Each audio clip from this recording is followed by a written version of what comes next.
Hello, everyone. If you've been following me for a few years now, you know how much I love to deep dive into my colors and curate my custom landscape palettes. I do this for watercolor and gouache, and I usually take a look at my colors every 9 to 12 months, assess how my color choices have been serving me, and make any changes I deem necessary to stay inspired and excited to paint. And it's time to dig out my watercolor palette again and go through my process, which I'll share in this video. But if you're new here, hey, I'm Sarah. I'm an artist living in Scotland, primarily painting outside when weather allows, and I also teach my techniques on Patreon, so if you're interested in learning from me, there are links in the description. I'll also include a link to my blog post where I share this new palette and thoughts about the process. Okay, let's dive in. The first thing I do is lay out all of my options. I want to see what I'm working with. And a few years ago, I did a huge purge of all of my watercolors and I invested in a big set of Daniel Smith watercolors, which I am still head over heels for. I'll put a link to that video in the description because that was a fun ride. My goal in this first step is to choose a core palette of 6 colors, which will mostly be primaries.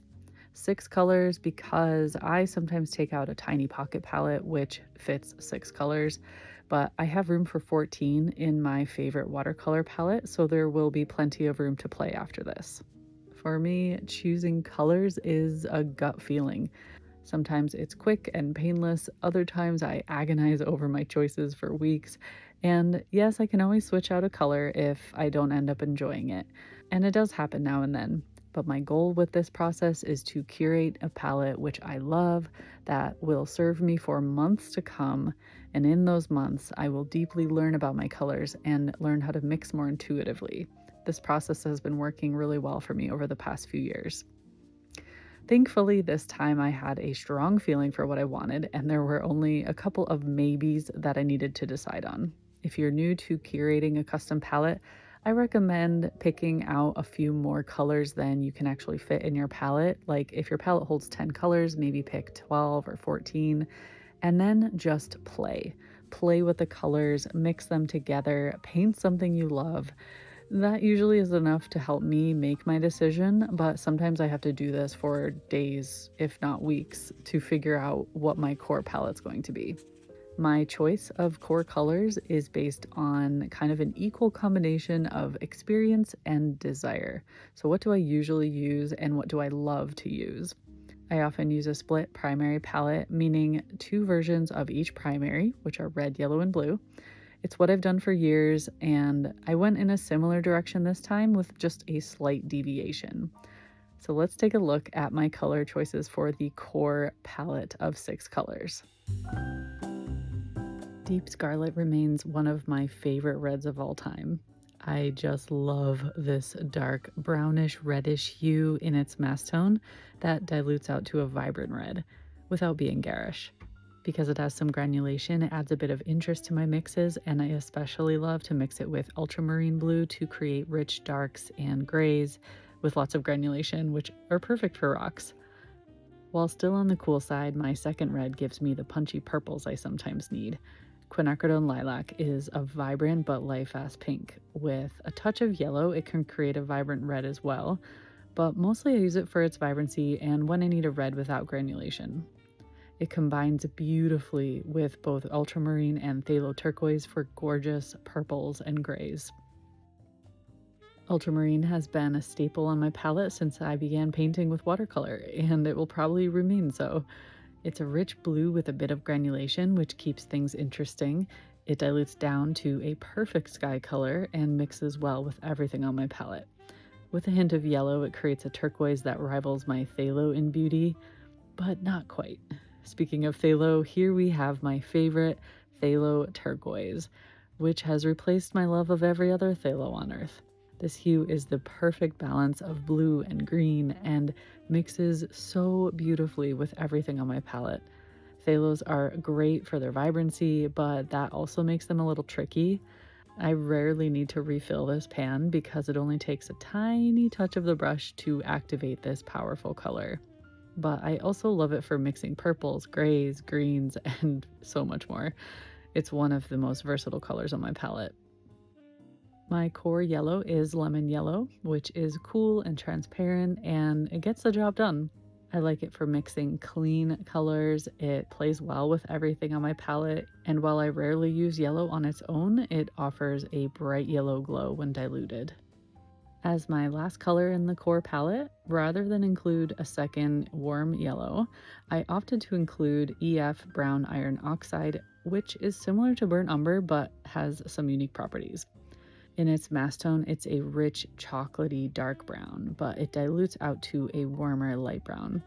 It's semi-transparent but also granulating, which allows me to create tons of texture and variety where I use it the most, which are rocks, trees, the Scottish hills, kind of everything. I like to combine it with ultramarine or phthalo turquoise to create a rich dark tone, which often replaces my black. Now that I know I have 6 colors that I love that will allow me to paint pretty much anything I can think of, it's time to choose the bonus colors that will fill out the rest of the palette. This is where I have the most fun playing and mixing and going through the beautiful torment of choosing 8 more colors that will make me happy.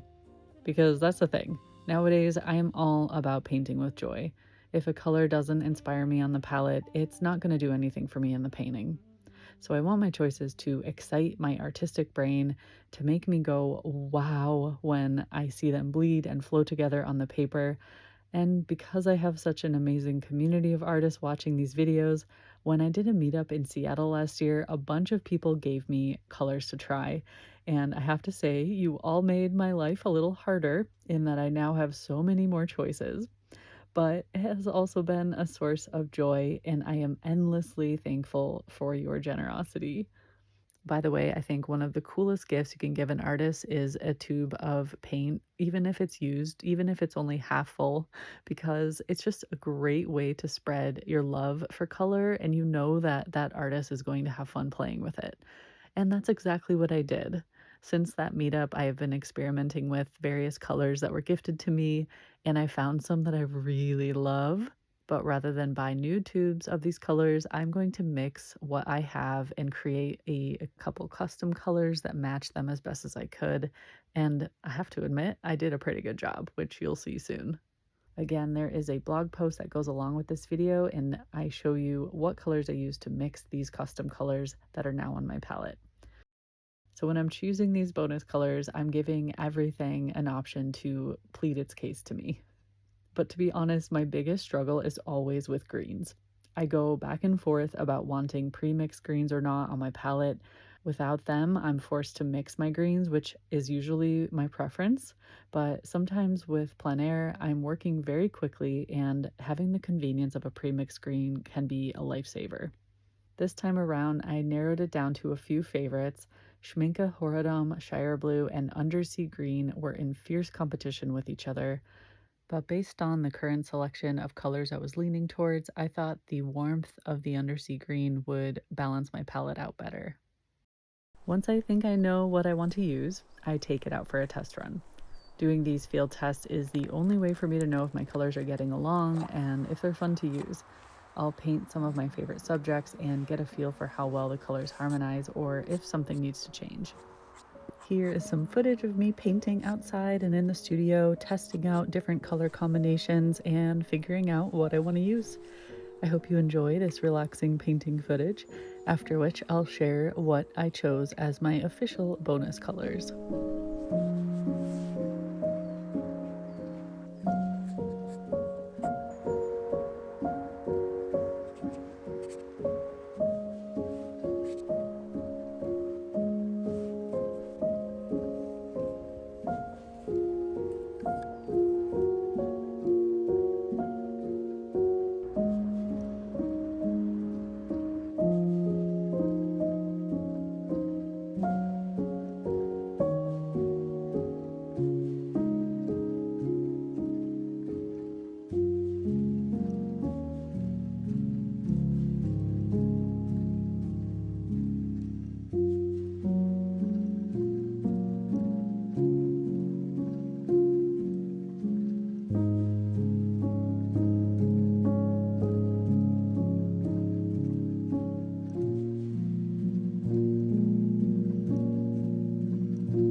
First up, we have Buff Titanium, perhaps an untraditional choice, but a color that allows me to mix the most beautiful neutrals and hazy, faraway elements in my landscapes.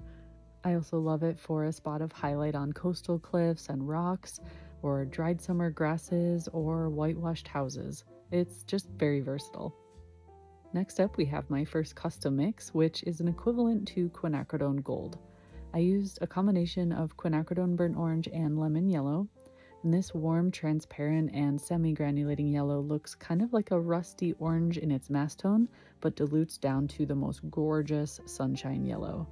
It's perfect for grassy fields, sunlit foliage, and adding a warm richness to coastal rocks. Potter's Pink has been on and off my palette for years, but I always seem to find my way back to this granulating pink. It doesn't get really dark in the mass tone, so it's good for adding a bit of subtle reddish tint to any mix, especially when you want some texture. I love it for sandy dunes and beaches, but it also mixes beautifully with my ultramarine for interesting tree branches and shadows, and just a touch of this color will add a lot of character to a stormy sky. Lavender is one of those colors that really surprised me. I always assumed it was just a slightly boring convenience mixture, but I find myself using it more and more, and I totally blame Ian Stewart, who introduced me to this new obsession. I love to dilute lavender as my sky color or add it to my mixes for distant elements in my landscape. Just a touch of this color with green or brown creates gorgeous, muted, earthy tones that I love so much. Sodalite Genuine is a dark, inky blue with lots of granulation. It does dry a little bit lighter, so I will often layer this color to make an area darker, but I especially love it for my coastal scenes where I want lots of drama in the waves and rocks. When diluted, which I think is the best way to show off its character, there are little flecks of black pigment that separate out, so it creates a really interesting texture. Next, we have another custom mix, which replaces my undersea green. This mossy color is beautiful on its own, but it can be tinted with blue, red, yellow to paint a wide range of subjects. This heavily granulating color is a rich, warm green in its mass tone, but dilutes down to a yellowish green with little flecks of brown. And I think this color really shines by dripping a little bit into wet areas like shadowy forests and splashy shorelines. When I first started really getting into watercolor, you could not pry this color out of my hand. Perylene green is a unique inky green-black pigment that mixes beautiful neutrals. In its mass tone, it can sometimes look almost black, especially when layered, and it dilutes down to a lovely grayish green leaning towards blue. I especially love it for shadowy greens or mixing with quinacridone lilac for deep earthy purples. Since it's non-granulating, this is a good choice for a base green when I don't want extra texture. Last but not least, we have another custom mix, which I call Summer Shadows. It's a mix of some of my favorite staples like Potter's Pink and Ultramarine, and I use it constantly for clouds and water and rocks and shadows and so much more. It's heavily granulating, and when diluted, the pigment separates into kind of a duotone effect with bluish lavender and dusty pink. This is probably the pan that will run out the fastest because I use it in so many different mixes. So as a reminder, I have a big blog post with all of my swatch cards and lots of mixes, and everything's labeled, so hopefully it's easy to figure out if you want a color, where to find it online, and also I'll put the recipes for the custom colors I made. I wanted to mention that I usually make one of these as well. This is a full pan, except there's a couple half pans in there, but mostly full pans. And using this for the first month or two after I make a new palette helps me get used to them before officially settling on these exact colors for the full year ahead. Like I said, one or two might change, but I feel like in this moment, nothing is gonna change, and I'll be so happy to use these all year. I also have a few studio palettes that are a bit bigger with more mixing space. I'll fill those maybe in a month or two once I know for sure. But when I travel, I take my portable painter because it's all just self-contained. I've been using these for years. I love them. I'm very proud to say that I am now a brand ambassador for Portable Painter. If you would like to get one of these or the micro, I'll put a link in the description that also includes a code where you get a discount. So yay! Also, I don't know if you noticed, but I finished this sketchbook in this video, which is very exciting. I will probably do a sketchbook tour in the coming months, but I already started the next one. And I mean, not that I'm lacking sketchbooks, I have like 13 going at one time. These are the Hanamula large square sketchbooks. They're 100% cotton, so right up my alley. I usually use soft cover sketchbooks, but I sometimes like these hard covers because they hold up to wind a little bit better when I'm out on the coast where I'm often painting. And I also like to have that stability sometimes. It just depends what I'm doing, where I am, and what the weather is. I've really been enjoying doing these two color swatch strips.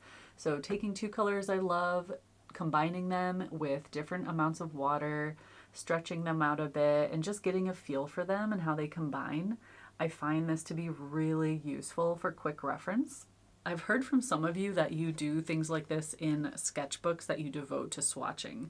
Having like a whole sketchbook for color mixing and swatching sounds kind of amazing, but I also know myself and I like to intersperse these kinds of things in my normal sketchbook pages or doing loose sheets of paper so that I can carry them around with me and not have to have like a whole sketchbook.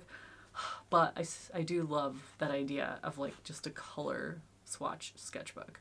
And lastly, you may have seen me using some of these travel brushes lately. These are the prototypes. I'm making a set of custom travel brushes with Craftalmo, the same people who made my other custom brush set and the gouache subscription boxes. So I'm really excited for these. They're gonna come in like a really cool gift box with a bag with my art on it. They're extremely small and lightweight, so they can fit in your pocket and you probably won't even notice you're carrying it. But I love these for filling in some of the gaps in my current watercolor travel brush kit selection. Especially the square brushes and one of these filbert brushes. I just don't see a lot of these in travel brush form. I'll put a link below for the purchase page for these, even though they're not officially out yet. If you sign up on that page, you'll get notified when they launch so that you'll get your hands on them first. Okay, I could seriously spend hours talking about art supplies and colors. Last but not least, I am dying to know what are your core colors and what are your bonus colors. Or if you set up your palette a different way, let me know. I'm so curious. If you would like to chat in depth about this, come on over to my Discord. I'll put a link for that as well. It's where we hang out day by day and just share what we're working on and geek out about color, because like that's just what we love to do. I do plan on doing a video like this for my gouache palette. That'll probably take me a couple weeks though, because I'm taking this weekend off for my 40th birthday.